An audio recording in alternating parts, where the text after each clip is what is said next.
शास्त्रों की बात वास्तविक जीवन में वो कहीं पे दिखाई नहीं दे रहा था।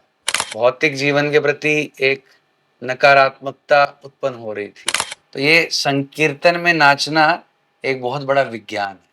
Vrindavan is a matter of consciousness. तो मैं वो देख के थोड़ा सा हैरान हुआ और मैं थोड़ा सा स्टेप बैक हुआ, पीछे हो गया और मैं अंदर जाने का साहस नहीं जुटा पाया। हमारे गुरु महाराज बोलते हैं preaching means sharing your experiences with others. वाञ्छाकल्पतरुभ्यश्च कृपा सिन्धुभ्य एव च पतितानां पावनेभ्यो वैष्णवेभ्यो नमो नमः।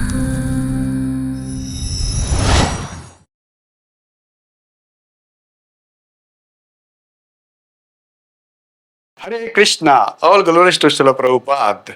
तो स्वागत है आपका podcast with devotee by Bhakti as it is. आज हमारे साथ ऐसे डिवोटी हैं जिनका संग सानिध्य बड़ी किस्मत से प्राप्त होता है। जी हाँ, आज हमारे बीच हमारे गेस्ट बनकर आए हैं हिज होलीनेस सुभग स्वामी महाराज जी के प्रिय शिष्य हिज ग्रेस पीताम्बर दास प्रभु जी।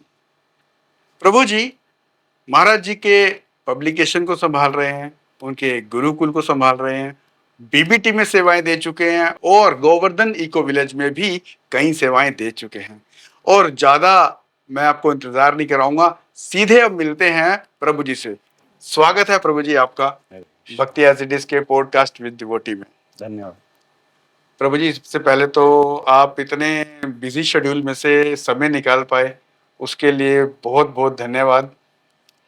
हमारा ये पॉडकास्ट का जो उद्देश्य है वो है कि आप जैसे जितने भी सीनियर वैष्णव हैं उनसे हम प्रेरणा लेकर, हम जैसे जो अभी भक्ति में अभी अग्रसर हो रहे हैं या भक्ति में आने का प्रयास कर रहे हैं, वो आपसे कुछ प्रेरणा ले सकें और हम भक्ति मार्ग में जा सकें और श्रील प्रभुपाद जी की सेवा कर सकें। तो प्रभु जी, सबसे पहला मेरा एक प्रश्न आपसे, सबसे पहले आपने हरे कृष्णा महामंत्र कब सुना था और कहाँ सुना था? सबसे पहले हरे कृष्ण महामंत्र तो मैं जब छोटा था तो घर पे जो मेरे बड़े भाई थे वो लोग कभी कभी कुछ भजन चलाते थे जी कुछ कैसेट्स, उस समय कैसेट्स चलती थी, जी तो वहाँ पे हरे कृष्ण महामंत्र के भी कुछ गीत बचपन में मुझे सुनने को मिले थे। जी तो वो सबकॉन्शियस में रजिस्टर हुए थे और फिर जैसे ही मैं भक्तों के संग में जुड़ा, मुझे हरे कृष्ण महामंत्र सुनने का अवसर मिला, जी तो मुझे ये अनुभव हुआ कि मैं इस महामंत्र से फेमिलियर हूँ, पहले से सुना है मैंने और एक महामंत्र से एक अपनापन अनुभव हुआ। और फिर इस्कॉन से आप कब जुड़े प्रभु जी? मेरे मन में बचपन से ही कुछ जिज्ञासाएं थी, भक्ति को लेके, आध्यात्मिक जीवन को लेके, जी भगवान को लेके। जी तो वो जिज्ञासाएं मुझे हमेशा अशांत करती थी और उसके उत्तर मुझे कहीं भी प्राप्त नहीं हो रहे थे। जैसा कि मैं भगवत गीता पढ़ता था, जी सामान्य एक भगवत गीता थी मेरे पास, हिंदी में अनुवाद, लेकिन उसको पढ़ के मैं ये समझ नहीं पा रहा था कि इसका मेरे जीवन में क्या उपयोग है, इसका व्यवहारिक उपयोग क्या करना है मुझे। ठीक है, भगवत गीता भगवान कृष्ण ने अर्जुन को कुछ उपदेश दिए थे, लेकिन आज के समय में मेरे जीवन में इसका क्या उपयोग है ये मैं समझ नहीं पा रहा था, मैं ये जानना चाहता था। तो मैं ये जिज्ञासा मन में लेके चल रहा था और भी जीवन में दूसरों के व्यवहार को लेकर, समाज में लोग किस प्रकार जीवन जी रहे हैं, किस प्रकार का व्यवहार कर रहे हैं और ज़्यादा से ज़्यादा लोग स्वार्थी जीवन जी रहे हैं, ये देखते हुए मेरे मन में भौतिक जीवन के प्रति एक नकारात्मकता उत्पन्न हो रही थी। क्योंकि मैं ये देख रहा था कि सब लोग केवल अपने स्वार्थ के बारे में सोचते हैं, और जो हम सुनते हैं शास्त्रों की बात या कुछ अच्छी बातें, तो वो वास्तविक जीवन में वो कहीं भी दिखाई नहीं दे रहा था कि लोग उन नैतिक मूल्यों को या आध्यात्मिक मूल्यों को लेकर जीवन जिएं, ऐसा कहीं दिखाई नहीं दे रहा था। तो हमेशा मैं जब भगवान के मंदिर के सामने से गुजरता था, तो मेरे मन में हमेशा ये सब प्रश्न आते थे, और मैं भगवान से एक व्यक्ति की तरह बात करता था और बोलता था, भगवान ये सब क्या हो रहा है, और क्या दुनिया ऐसी ही है? अगर दुनिया इतनी स्वार्थी है तो मुझे ऐसी स्वार्थी दुनिया का हिस्सा नहीं बनना। मेरे मन में ये विचार आते थे, लेकिन मुझे कुछ भी समाधान दिख नहीं रहा था, क्योंकि सब जगह एक जैसा ही चल रहा है जीवन। तो फिर भगवान ने, जब आप भगवान से बातें करते हैं थे, और भगवान ने फिर आपके प्रश्न का उत्तर किस माध्यम से दिया? भगवान ने मेरे प्रश्न का उत्तर इस माध्यम से दिया कि मुझे भक्तों से मिलने का अवसर प्राप्त हुआ।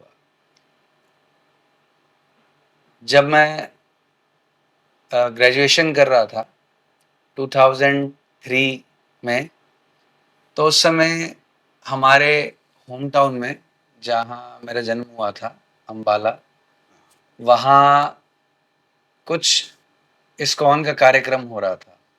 तो मेरा एक मित्र है जिसने मुझे बताया कि एक इस्कॉन संस्था है जो भगवत गीता का प्रचार करती है, और मैं हमेशा भगवत गीता को जानने के लिए जिज्ञासु था। तो उसने मुझे बताया कि एक कार्यक्रम हो रहा है और हमें वहाँ चलना चाहिए। तो मुझे अच्छा लगा, और मैं अपने एक मित्र के साथ ऐसे ही घूमते घूमते उस कार्यक्रम में गया शाम के समय। तो जैसे ही मैं वहाँ गया, तो एक बहुत बड़ा पंडाल लगा हुआ था। उस पंडाल के अंदर बहुत सारे भक्त थे, और जब मैं वहाँ पहुँचा तो मैंने देखा कि सब लोग नाच रहे हैं, सब लोग उछल उछल के नाच रहे हैं। तो मुझे थोड़ा अजीब सा लगा, क्योंकि मैं पहले कभी सत्संग कार्यक्रम में गया भी नहीं था, और जब पहली बार ही सत्संग कार्यक्रम में गया तो देख रहा हूँ कि लोग नाच रहे हैं, जो कभी मैंने इमेजिन नहीं किया, मैंने ऐसी कल्पना नहीं की थी। मुझे लगता था ठीक है, सत्संग कार्यक्रम में लोग बैठेंगे, बैठ के कुछ कथा सुन रहे हैं, प्रवचन सुन रहे हैं, लेकिन जब मैं जाके देख रहा हूँ कि नाच रहे हैं सब लोग, तो मेरे लिए वो अकल्पनीय था। तो मैं वो देख के थोड़ा सा हैरान हुआ, और मैं थोड़ा सा स्टेप बैक हुआ, पीछे हो गया, और मैं अंदर जाने का साहस नहीं जुटा पाया। आप अपने आप को वहाँ फिट नहीं सोच रहे थे कि मैं फिट नहीं होऊंगा, या फिर आपने सोचा होगा कि यार मैं तो अध्यात्म की ओर जाने का सोच रहा हूँ, लेकिन यहाँ तो सब उछल कूद हो रही है? ऐसा आपको लगा कि डिवोटीज को देखकर? मतलब मैं कुछ समझ नहीं पाया, बस मुझे ये लगा कि ये क्या चल रहा है। मेरे लिए वो अकल्पनीय था, मतलब अनएक्सपेक्टेड था, अनएक्सपेक्टेड था वो। तो फिर प्रभु जी, फिर आगे आपने तो स्टेप बैक कर लिया, तो क्या आपने उस वक्त प्रभुपाद जी के दर्शन किए थे, या फिर प्रसाद पाया था वहां पर? नहीं, एक्चुअली हुआ क्या, वहां पर बुक स्टॉल लगा हुआ था, तो क्योंकि मेरा बुक्स में इंटरेस्ट था पहले से ही, तो इसलिए मैं बुक स्टॉल में चला गया। ओह, तो वहां पे मुझे एक भक्त मिले जो हरे कृष्ण महामंत्र का जप कर रहे थे, ओके। लेकिन मैंने किसी व्यक्ति को इस प्रकार मुंह से जप करते हुए पहली बार देखा। तो मुझे ऐसा लगा कि ये क्या बड़बड़ा रहे हैं मुंह पे, ओके। मुझे समझ में नहीं आया। तो बाद में मुझे पता चला कि वो जप कर रहे हैं। हरे कृष्ण। तो मैंने उनसे ये जिज्ञासा की कि मैं भगवत गीता पढ़ता हूँ, लेकिन मुझे ये समझ में नहीं आ रहा कि मेरे जीवन में इसका क्या व्यवहारिक उपयोग है। तो मैंने सुना है कि आपकी संस्था में भगवत गीता सिखाई जाती है, तो मैं भगवत गीता को ठीक से पढ़ना चाहता हूँ, अध्ययन करना चाहता हूँ, तो मैं किसके माध्यम से कर सकता हूँ? तो उन्होंने मुझे एक महाराज जी थे उस समय कुरुक्षेत्र में, श्रीला सुखदेव महाराज जी। तो उन्होंने मुझे श्रीला सुखदेव महाराज जी का फ़ोन नंबर दिया। तो वहाँ से मेरी शुरुआत हुई, और वहाँ मैंने उस दिन 2 पुस्तकें खरीदी थी। एक पुस्तक का नाम था कॉन्शियसनेस द मिसिंग लिंक, और दूसरी पुस्तक थी हरि नाम कीर्तन निर्देशिका। ओके।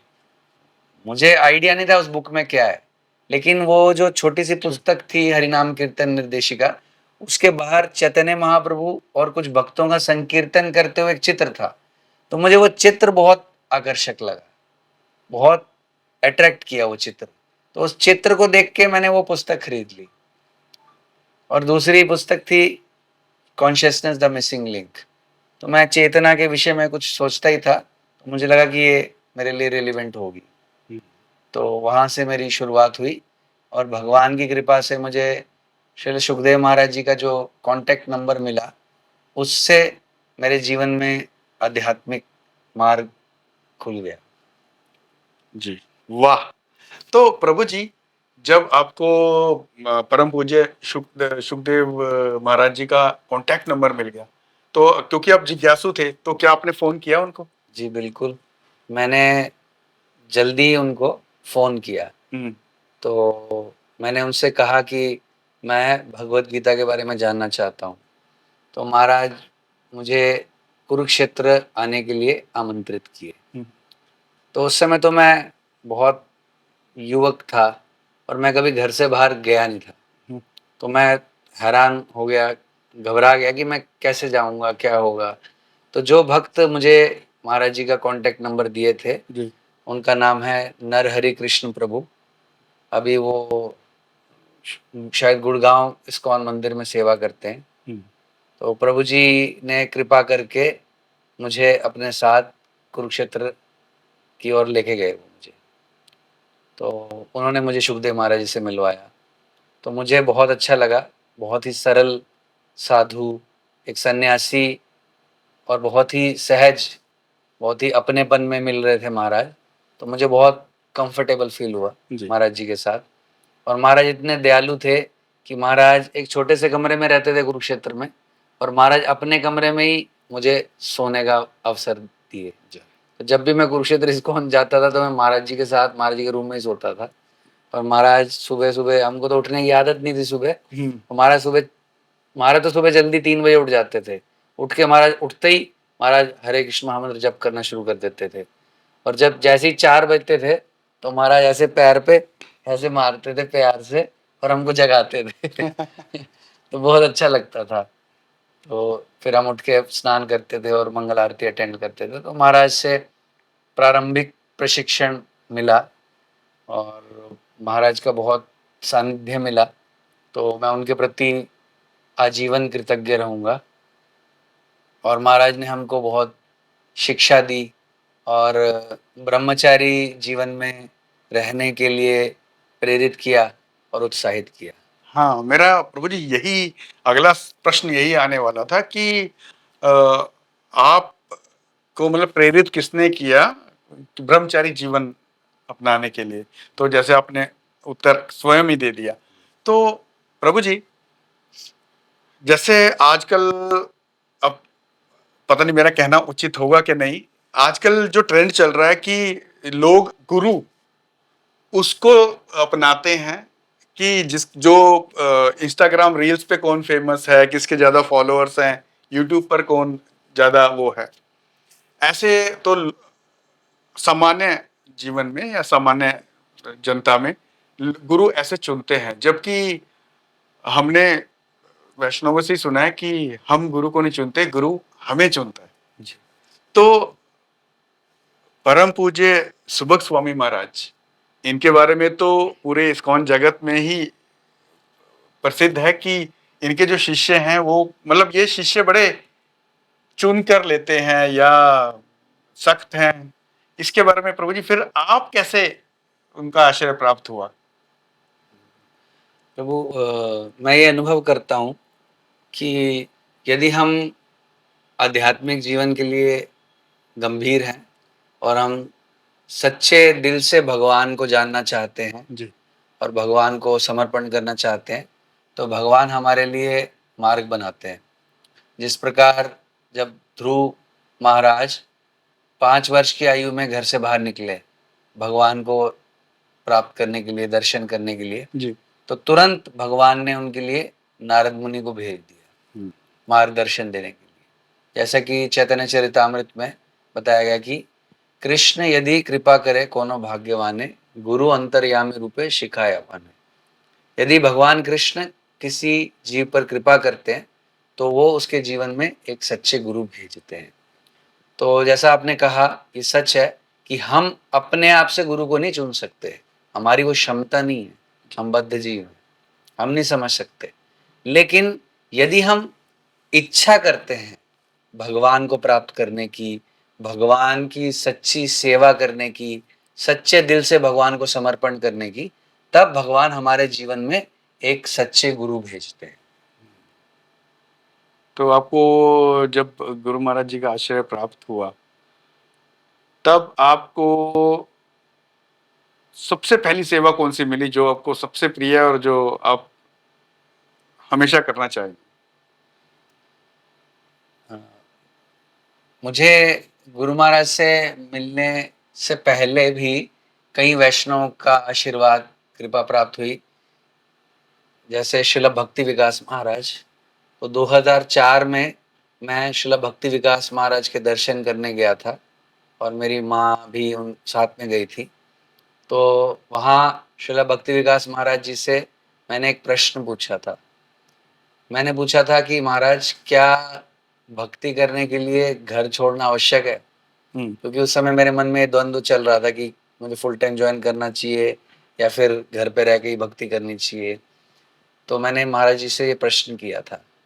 तो महाराज श्री ने बहुत ही स्ट्रेट फॉरवर्ड उत्तर दिया। महाराज बोले कि आइदर इन दिस लाइफ और after 10,000 lifes you will have to, चाहे इस जीवन में या 10,000 जन्मों के बाद तुम्हें घर छोड़ना ही पड़ेगा। क्योंकि चैतन्य महाप्रभु बोल रहे हैं कि वैराग्य विद्या निज भक्ति होगा।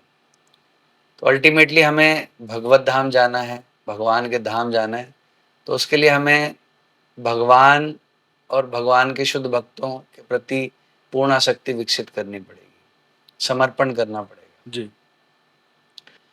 तो समर्पण कोई किसी भी अवस्था में कर सकता है, लेकिन भगवान हर एक के लिए अलग अलग एक मार्ग निर्धारित कर दिए हैं। और अगर हम एक प्रामाणिक गुरु के मार्गदर्शन में अगर हम उसे स्वीकार करते हैं जी तो शिला भक्ति विकास महाराज के वचन सुन के जी मेरे हृदय में और दृढ़ता आई कि मुझे ब्रह्मचारी जीवन में ही आगे बढ़ना चाहिए।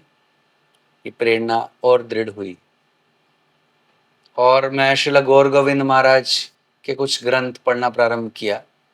तो उन ग्रंथों में शिला गौर गोविंद महाराज बता रहे हैं कि हमें गुरु को प्राप्त करने के लिए भगवान से प्रार्थना करनी चाहिए, हमें बलराम जी से और नित्यानंद प्रभु से दिल से प्रार्थना करनी चाहिए, क्योंकि वो आदि गुरु तत्व है। तो ये मुझे समझ में आया कि मुझे प्रार्थना करनी है। तो मैं नित्यानंद प्रभु से और बलराम जी से प्रार्थना करने लगा कि आप ही मुझे बताएं कि मेरे गुरु कौन होंगे।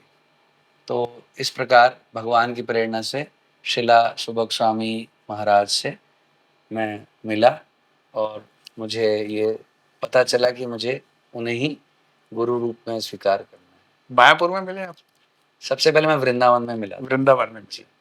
तो ये पहली जो मुलाकात थी गुरु महाराज से, वो भी बहुत इंटरेस्टिंग वे में हुई। जी जी, हमारे श्रोताओं को प्लीज जी बताइए प्लीज। तो मैं अपने एक मित्र के साथ वृंदावन गया था। तो वहाँ शाम संध्या के समय, संध्या आरती के समय हम लोग कुछ फूल मालाएं खरीद के भगवान के लिए लेके गए थे। लेकिन जैसे ही हम मंदिर गए तो अल्टर बंद हो चुके थे। तो कृष्ण बलराम गौर निताई राधा श्याम सुंदर जी के दर्शन बंद हो गए थे। और उसी समय भगवत गीता प्रवचन होता है शाम को मंदिर में, टेम्पल हॉल में जी। तो मेरे मन में उस समय प्रेरणा आई कि ये माला अब हम प्रभुपाद जी को अर्पित कर देते हैं। वहाँ प्रभुपाद जी विराजमान है। तो मैं वहाँ गया प्रभुपाद जी को वो माला अर्पित करने के लिए। तो वहाँ पे एक ब्रह्मचारी थे, तो उन्होंने मुझसे माला ली, प्रभुपाद जी को अर्पित की और प्रभुपाद जी के गले से माला निकाल के मुझे दी। और वहीं श्रील सुबक स्वामी महाराज बैठे हुए थे भगवत गीता प्रवचन देने के लिए। तो उन्होंने मुझे बोला कि आप महाराज जी के गले में माला डाल दीजिए। तो ये मेरी पहली भेंट थी गुरु महाराज से, जय और मैं गुरु महाराज के गले में माला डाला प्रभुपाद जी की। तो हमारा ये अनुभव भी है कई वर्षों का कि गुरु महाराज यदि कोई उनकी कुछ सेवा करता है तो वो रेसिप्रोकेट करते हैं उसके साथ, इमीडिएटली रेसिप्रोकेट करते हैं। तो मेरे साथ भी वैसे ही हुआ। अगले दिन सुबह मंगल आरती के बाद, तुलसी आरती के बाद, मैं और मेरा मित्र गोवर्धन परिक्रमा के लिए जा रहे थे। तो जैसे ही हम तुलसी आरती खत्म होने के बाद मंदिर से बाहर निकलने लगे गोवर्धन परिक्रमा के लिए, तो गुरु महाराज मुझे ऐसे हाथ से इशारा करके बुलाए। वाह तो मैं बहुत आनंदित हो गया कि एक सन्यासी, एक महाराज मुझे ऐसे बुला रहे हैं।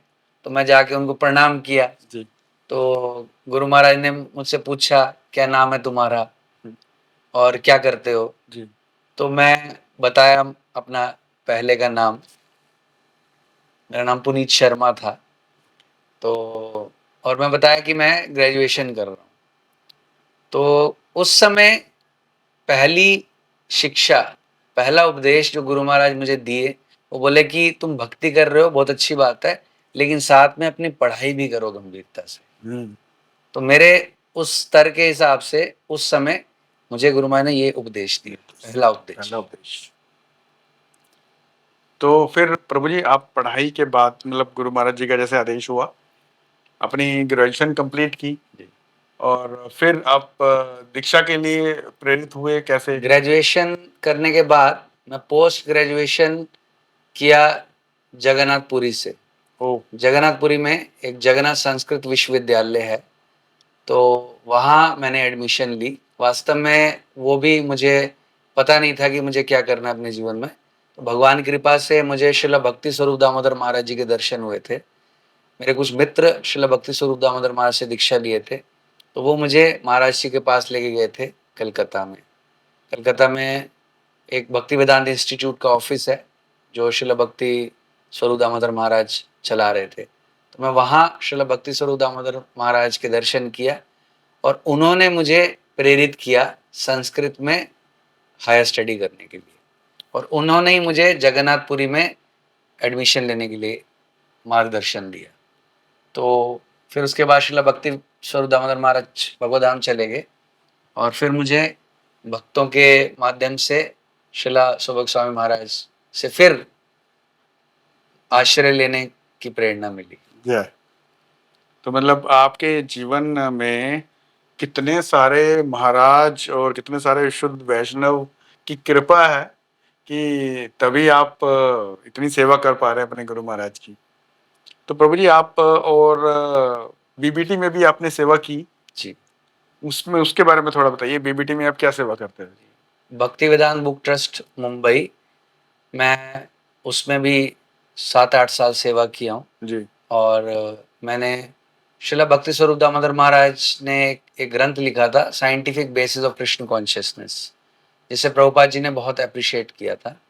तो उस ग्रंथ को हिंदी में अनुवाद करने का सौभाग्य मुझे प्राप्त। जय। मुझे खुशी हुई कि इतने सालों में किसी ने भी ये अनुवाद नहीं किया, और मुझे इतने सालों के बाद जाके इस ग्रंथ को अनुवाद करने का सौभाग्य मिल रहा है। तो वो अनुवाद किया और बीबीटी मुंबई के थ्रू वो ग्रंथ प्रकाशित भी हुआ। तो ये मुझ पर कृपा है गुरु वैष्णव की। और उसके अतिरिक्त हमारे गुरु महाराज शिला सुभग स्वामी महाराज जी ने प्रेम प्रदीप नामक एक ग्रंथ का बंगाली से इंग्लिश में अनुवाद किया था, जो श्रीला भक्ति विनोद ठाकुर जी का लिखा हुआ ग्रंथ है। उसे मैंने हिंदी में अनुवाद किया था, वो भी बीबीटी मुंबई के थ्रू प्रकाशित हुआ था। जय। इसके अलावा भगवत गीता यथारूप में जो आप वर्ड टू वर्ड मीनिंग शब्दार्थ पढ़ते हैं, उसका भी री एडिटिंग करने की सेवा मुझे प्राप्त हुई थी। जय। और चैतन्य चरितामृत आदि मध्य और अंत्य लीला के जितने भी शब्दार्थ हैं, उसको भी मैंने रीट्रांसलेट किया। वाह। तो मतलब अब हम जब भी शब्दार्थ पढ़ेंगे तो हमें आपकी याद आएगी। मुझे वैष्णव का आशीर्वाद प्राप्त होगा। जय। तो प्रभु जी अभी फिलहाल करंटली आप किस प्रोजेक्ट पे काम कर रहे हैं? वर्तमान में मैं अपनी एक पब्लिकेशन चला रहा हूँ जिसका नाम है गोवर्धन पब्लिकेशंस। ओके।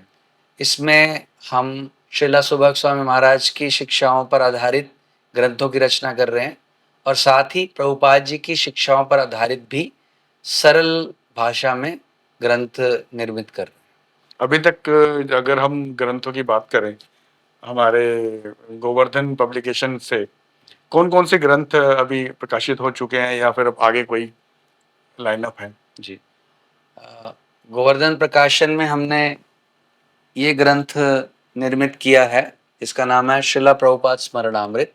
तो गोवर्धन प्रकाशन में हमने श्रीला सुभग स्वामी महाराज के प्रभुपाद जी के साथ अपने व्यक्तिगत अनुभव पर आधारित ये ग्रंथ रचा है, जिसका नाम है श्रील प्रभुपाद स्मरणामृत। ये इंग्लिश में भी है, हिंदी में भी है और अब बंगाली भाषा में भी आ गया है तो और उड़िया भाषा में भी आ गया है। तो प्रभु जी, ये हमें अगर प्राप्त करना हो तो क्या ऑनलाइन अवेलेबल है या कैसे? अभी ये हमारे पास ये अवेलेबल है, तो आप पर्सनल कांटेक्ट कर सकते हैं मुझे और मैं भेज सकता हूँ। ओके, तो हम डिस्क्रिप्शन में प्रभु जी का नंबर या आप हमें भक्ति एज इट इज को भी आप कमेंट करेंगे बुक, तो हम आप तक ये ग्रंथ जरूर पहुंचा देंगे। बहुत से ग्रंथ प्रभु जी ने प्रकाशित किए हैं।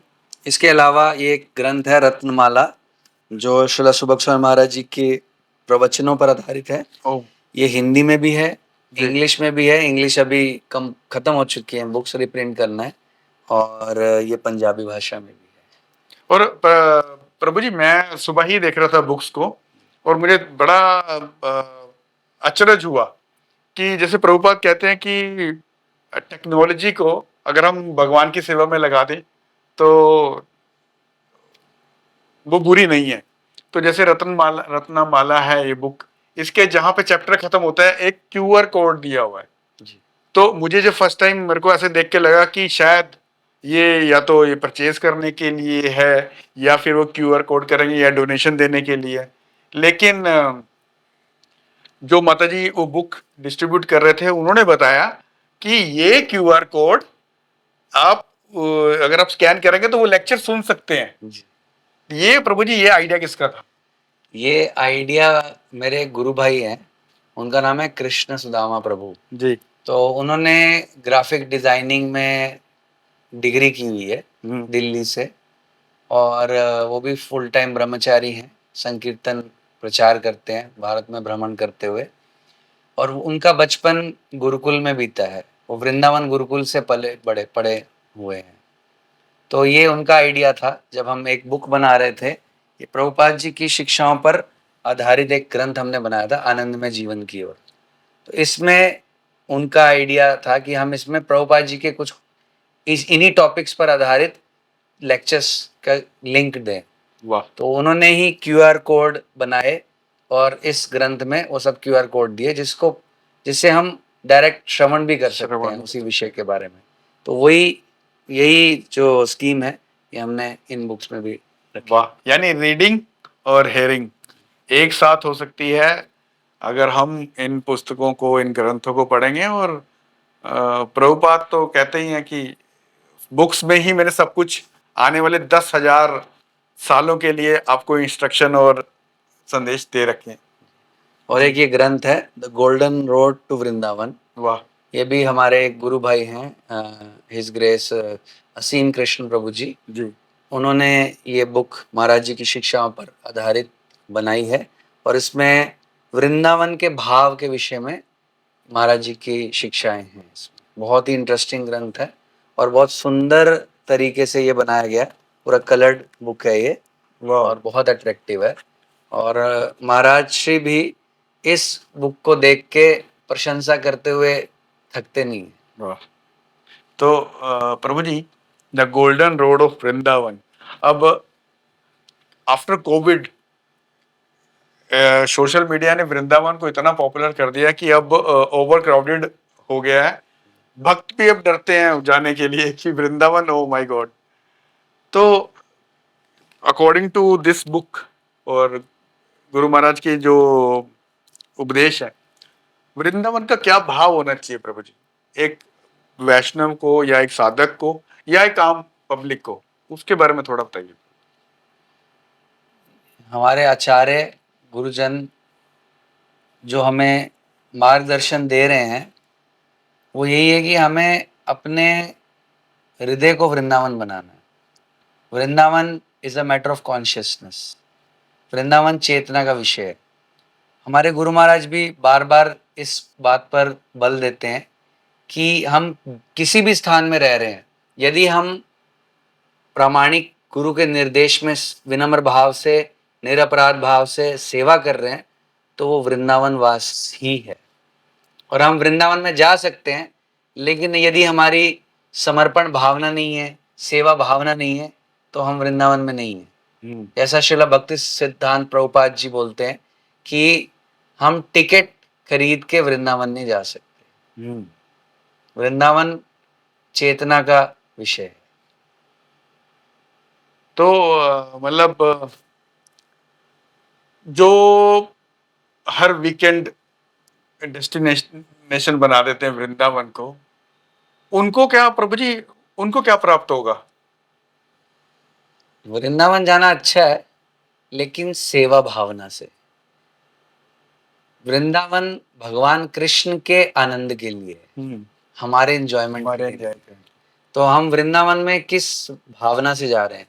क्या हम वहां भगवान को याद करने के उद्देश्य से जा रहे हैं, या फिर पिकनिक मनाने के उद्देश्य से जा रहे हैं? तो उसके अनुसार फल भी अलग अलग होगा। अलग भी ऐसे वो तो मतलब जैसा आप वो भाव लेकर जाएंगे, उसी भाव से आपको फल प्राप्त होगा। बहुत बढ़िया प्रभु जी।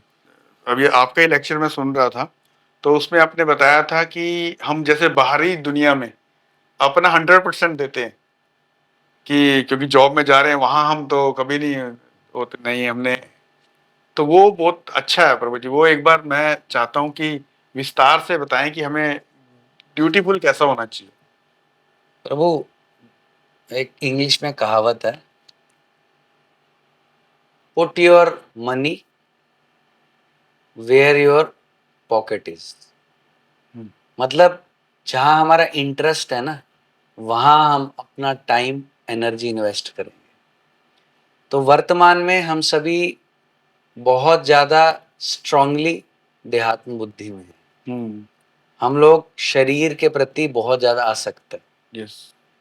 तो इसलिए हमारे जो भी कार्य हैं या जो भी उत्साह है, वो सब हमारे शरीर के सुख के आधार पर हम कर रहे हैं। उसके प्रति हमारा उत्साह आता है, क्योंकि हमारी आसक्ति वहां पर है। जहां आसक्ति है वहीं हमारी गति होगी। तो ये आसक्ति हमें अपने शरीर से परिवर्तित करके भगवान कृष्ण और उनके शुद्ध भक्तों के प्रति विकसित करनी है। तो इसको स्थानांतरित करना है हमें। तो ये ग्रेजुअल प्रोसेस है। तो प्रभु जी इसकी शुरुआत कैसे होगी? शुरुआत होगी साधु संग से। साधु संग से यदि हम शुद्ध भक्तों का संग करेंगे, उनकी सेवा करेंगे, तो उनके आशीर्वाद से उनकी जो मनोभावना है वो धीरे धीरे हमारे अंदर आएगी। जैसे श्रीमद् भागवत ग्रंथ है जी, ये भगवान के शुद्ध भक्तों का गुणगान है। इसमें शुद्ध भक्तों के चरित्र दिए गए हैं जी। खाली भगवान के बारे में नहीं बताया। भगवान कभी अकेले होते भी नहीं है। कृष्ण कभी अकेले नहीं रहते हैं। कृष्ण या तो गोपियों के साथ रहते हैं या ग्वाल सखाओं के साथ रहते हैं। और अगर कोई भी नहीं है कृष्ण के साथ, तो कम से कम एक गाय तो रहेगी। प्रभुपाद जी बोलते हैं कृष्ण का कोई भी अकेले का चित्र नहीं होता है। तो कृष्ण हमेशा अपने भक्तों के साथ रहते हैं। तो कृष्ण को प्राप्त करने के लिए हमें भक्तों का आश्रय लेना होगा, भक्तों से संबंध स्थापित करना सीखना होगा। तो जो मनोभाव उन भक्तों का कृष्ण के प्रति है, वो धीरे धीरे हमारे अंदर जागृत होगा। तो इसलिए भक्त संग, साधु संग ये बहुत जरूरी है। करंट सिचुएशन को देख के ये प्रश्न मन में आया, क्योंकि हमने लेक्चर में भी सुना है, जो हमारे शिक्षा गुरु हैं ग्रेस प्रेमानंदी प्रभु, वो भी कहते हैं कि 700 रुपए में एक भक्त तैयार हो जाता है। 300 रुपए की धोती, 400 रुपए कुर्ता, कंठी और तिलक। लेकिन वो देखने में बिल्कुल सेम ही होंगे, एक सीरियस भक्त भी और एक जो फर्स्ट टाइम आया है। तो हम कैसे पहचाने कि किसका संग करना है? तो जैसा कि हमने पहले ही चर्चा की कि भगवान हमें प्रेरणा देंगे। यदि हम गंभीर हैं तो भगवान हमें ऐसे भक्तों से मिलवाएंगे जो हमें उचित मार्गदर्शन प्रदान करेंगे जो हमारे आध्यात्मिक जीवन के लिए उपयोगी है। जी। हमारे गुरु महाराज हमें ये उपदेश दिए शुरू से कि जो भी वरिष्ठ भक्त, विशेष रूप से श्रील प्रभुपाद जी के शिष्य, यदि हम उनके दर्शन करते हैं तो हमें अपने आप से स्वतः उनकी कुछ सेवा करने का प्रयास करना चाहिए। हम्म। कुछ भी सेवा का अवसर ढूंढना चाहिए। सेवा हमें पूछनी नहीं है, सेवा अपने आप से ढूंढनी है। ढूंढनी है। हाँ। सेवा के लिए उत्साहित रहना है, हम क्या सेवा करें। तो यदि हम उन्नत भक्तों की कुछ सेवा करेंगे, तो यदि हम उनसे कुछ जिज्ञासा करेंगे विनम्र भाव से, तो वो हमें उत्तर देंगे और हमारे ना पूछने पर भी वो हमें बता देंगे जो हमारी आध्यात्मिक प्रगति के लिए जरूरी है। इसलिए वैष्णव सेवा बहुत महत्वपूर्ण है। प्रभु जी, आपने जैसे गुरु महाराज हैं, वो भी प्रभुपाद डिसाइपल हैं और उनका संग तो आप कर ही रहे हैं, सेवा कर ही रहे हैं उनकी।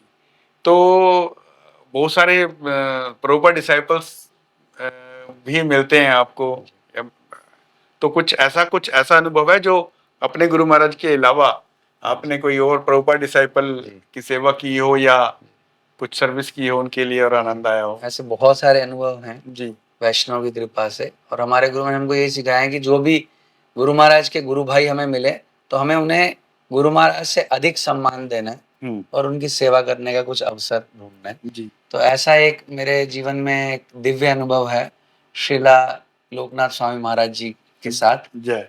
एक बार जब मैं गोवर्धन इको विलेज में सेवा करता था, ओके। वहां रह के, तब कुछ बना नहीं था, तब कंस्ट्रक्शन चल रही थी। ओके। तो श्रीला लोकनाथ स्वामी महाराज वहां पर आए थे। तो मैंने ये सुना कि महाराज श्री पहले मुंबई में सुबह प्रवचन किए और उससे एक दिन पहले महाराज जी ने 8 घंटे कंटिन्यूअस कीर्तन किया था। कंटिन्यूअस नॉन स्टॉप हरिनाम संकीर्तन महाराज किए थे। और उसके अगले दिन महाराज सुबह भागवत प्रवचन दिए। फिर महाराज 108 किलोमीटर ट्रेवल करके मुंबई से गोवर्धन इको विलेज गांव में आए और यहाँ आके भी महाराज ने प्रवचन दिया, कीर्तन किया। तो मेरे मन में ये भावना आई कि महाराज तो बहुत थक गए होंगे, तो महाराज को कुछ आराम की आवश्यकता होगी। तो मुझे ये प्रेरणा मिली हृदय से कि मैं कुछ महाराज की सेवा करूं, मुझे कुछ अवसर मिले। तो मैं इस भावना से जहाँ महाराज श्री रुके थे तो मैं वहाँ गया और महाराज जी के जो पर्सनल सर्वेंट थे, मैंने उनसे विनम्रता पूर्वक निवेदन किया कि क्या मुझे महाराज श्री की कुछ सेवा का अवसर मिल सकता है, क्या मैं उनको मसाज कर सकता हूँ, उनके पैर दबा सकता हूँ। तो उन्होंने मुझे अलाउ किया। मुझे बहुत खुशी हुई। तो मैं प्रतीक्षा करता रहा कब महाराज आएंगे और महाराज विश्राम करेंगे। तो कुछ समय प्रतीक्षा करने के बाद महाराज आए और महाराज, मुझे याद है कि महाराज उस कमरे के अंदर नहीं सो रहे थे, कमरे के बाहर खुले स्थान में महाराज ने अपना बिस्तर लगवाया और महाराज वहाँ पे लेट गए। तो जब महाराज लेट गए तो मैं गया महाराज के पास और मैंने महाराज से निवेदन किया कि महाराज मैं आपकी कुछ सेवा करने आया हूँ। तो महाराज बोले कि आप क्या प्रोफेशनल हैं? तो मैंने बोला नहीं महाराज, मेरे गुरु महाराज श्रील सुभग स्वामी महाराज, उनकी सेवा करता हूँ। कभी कभी कार्तिक में जब महाराज के पास होता हूँ तो मैं प्रतिदिन मैं गुरु महाराज के चरण दबाता हूँ, मसाज करता हूँ, हाथ पैर दबाता हूँ। तो ऐसे ही बस। तो महाराज बोले अच्छा तो आप डिवोशनल हैं, प्रोफेशनल नहीं है, डिवोशनल है। तो महाराज बोले ठीक है, करो करो। तो मैं बहुत खुशी से, बहुत उत्साह से महाराज जी के चरण दबाया, महाराज जी के हाथ दबाया और मुझे बहुत खुशी हो रही थी। और महाराज लेटे हुए थे तो महाराज ऐसे लेटे हुए थे, तो मुझे ये फील हो रहा था कि महाराज भगवान विट्ठल लेटे हुए हैं। तो मुझे बहुत अच्छा लग रहा था। तो मैं जितना संभव हुआ महाराज जी के चरण सेवा किया और फिर मैं जाके सो गया ब्रह्मचारी आश्रम में। उस रात मुझे एक दिव्य अनुभूति हुई। वाह। और मुझे उससे ये अनुभव हुआ कि ये साधारण लोग नहीं है, ये जो साधु हैं, जो प्रभुपाद जी के शिष्य हैं, ये साधारण नहीं है, ये दिव्य ही हैं। ये एक अनुभव हुआ मुझे। तो वो क्या हम अनुभव सुन सकते हैं? मैं तो रोंगटे खड़े हो गए। मुझे सपना आया, तो सपने में हमारे भक्तों के साथ मैं खड़ा था जो टेम्पल के डिवोटीज जिनके साथ मैं रह रहा था, सभी ब्रह्मचारियों के साथ, तो मैं मंदिर में मैं खड़ा हूँ और कीर्तन चल रहा है और महाराज जोर जोर से कीर्तन में नाच रहे हैं और भक्त लोग भी नाच रहे हैं, लेकिन मैं खड़ा हूँ ऐसे। तो मैं जब खड़ा हूँ तो महाराज श्री एकदम से मेरे पास आए, श्रील लोकनाथ स्वामी महाराज, और मेरे पास आके एकदम जोर जोर से नाचने लगे और मुझे प्रेरित किए, तुम भी नाचो जोर से, हरिनाम संकीर्तन में उत्साह से नाचो, मुझे ऐसे प्रेरणा दिए। तो मुझे ये सपना आया और मुझे बहुत कृपा का अनुभव हुआ कि ये महाप्रभु के संकीर्तन के आचार्य हैं और ये हम जैसे पतित जीवों को कृपा देने के लिए आए हैं। ये मेरा एक अनुभव है। तो प्रभु जी, जहां से हमने पॉडकास्ट शुरू किया था, जहां से प्रभु जी का इस्कॉन के साथ रिश्ता शुरू हुआ था, वो भी डांसिंग से ये घबरा गए थे कि ये सारे भक्त नाच क्यों रहे हैं। तो परम पूज्य लोकनाथ स्वामी महाराज जी स्वयं इनको प्रेरणा देकर गए हैं स्वप्न में कि नाचो। तो नाचना चाहिए, भगवान के लिए नाचना चाहिए। प्रसन्नता भगवान की जब तक हम अपने शरीर से, अपनी वाणी से नहीं कर पाएंगे, तब तक भगवान प्रसन्न नहीं होंगे। हमारे गुरुमा जी बोलते हैं कि हरिनाम संकीर्तन में नाचने से हमारे जितने भी पुराने पाप हैं वो सब नष्ट हो जाते हैं और हमारा हृदय शुद्ध होता है। तो ये संकीर्तन में नाचना एक बहुत बड़ा विज्ञान है। ये कोई एक छोटी सी एक्टिविटी नहीं है, ये विज्ञान है और हृदय को शुद्ध करने का सबसे सरल मार्ग है। तो पॉडकास्ट हमारा डांस से शुरू हुआ था और डांस वाली समाप्त हुआ। प्रभु जी, बहुत अच्छा लगा आपसे बात करके। और भक्ति एज इट इज को आप आशीर्वाद दीजिए कि वो इस तरह से ही आप सब वैष्णवों की सेवा करता है। हरे कृष्ण। जो भी भगवान का गुणगान है, उसके जितने भी विनम्र प्रयास भक्त कर रहे हैं वो सब प्रशंसा के योग्य है। तो मैं धन्यवाद करता हूँ कि आप एक ऐसा प्लेटफॉर्म दे रहे हैं सब भक्तों को, साधकों को, जिससे वो अपने जीवन के अनुभवों को दूसरों के सामने प्रस्तुत कर सकें और दूसरे भक्त भी प्रेरणा ले सकें। हमारे गुरु महाराज बोलते हैं preaching means sharing your experiences with others. केवल श्लोक याद करके रट के बोलना यही प्रवचन नहीं है, यही प्रचार नहीं है। प्रचार मतलब जो हम अपने जीवन में अनुभव कर रहे हैं, ये सब ज्ञान, आध्यात्मिक ज्ञान को अपने जीवन में अपनाकर हमारी जो अनुभूति है वो दूसरों के साथ बांटना, ये वास्तव में प्रचार है। तो ये जो आपका ये पॉडकास्ट है, ये डायरेक्टली यही कार्य कर रहा है। Thank you. तो आपका बहुत बहुत धन्यवाद। Thank you. हरे कृष्णा। जगत गुरु श्रील प्रभुपाद की जय।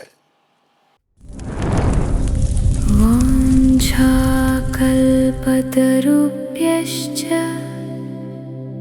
कृपा सिन्धुभ्य एव च पतितानां पावनेभ्यो वैष्णवेभ्यो नमो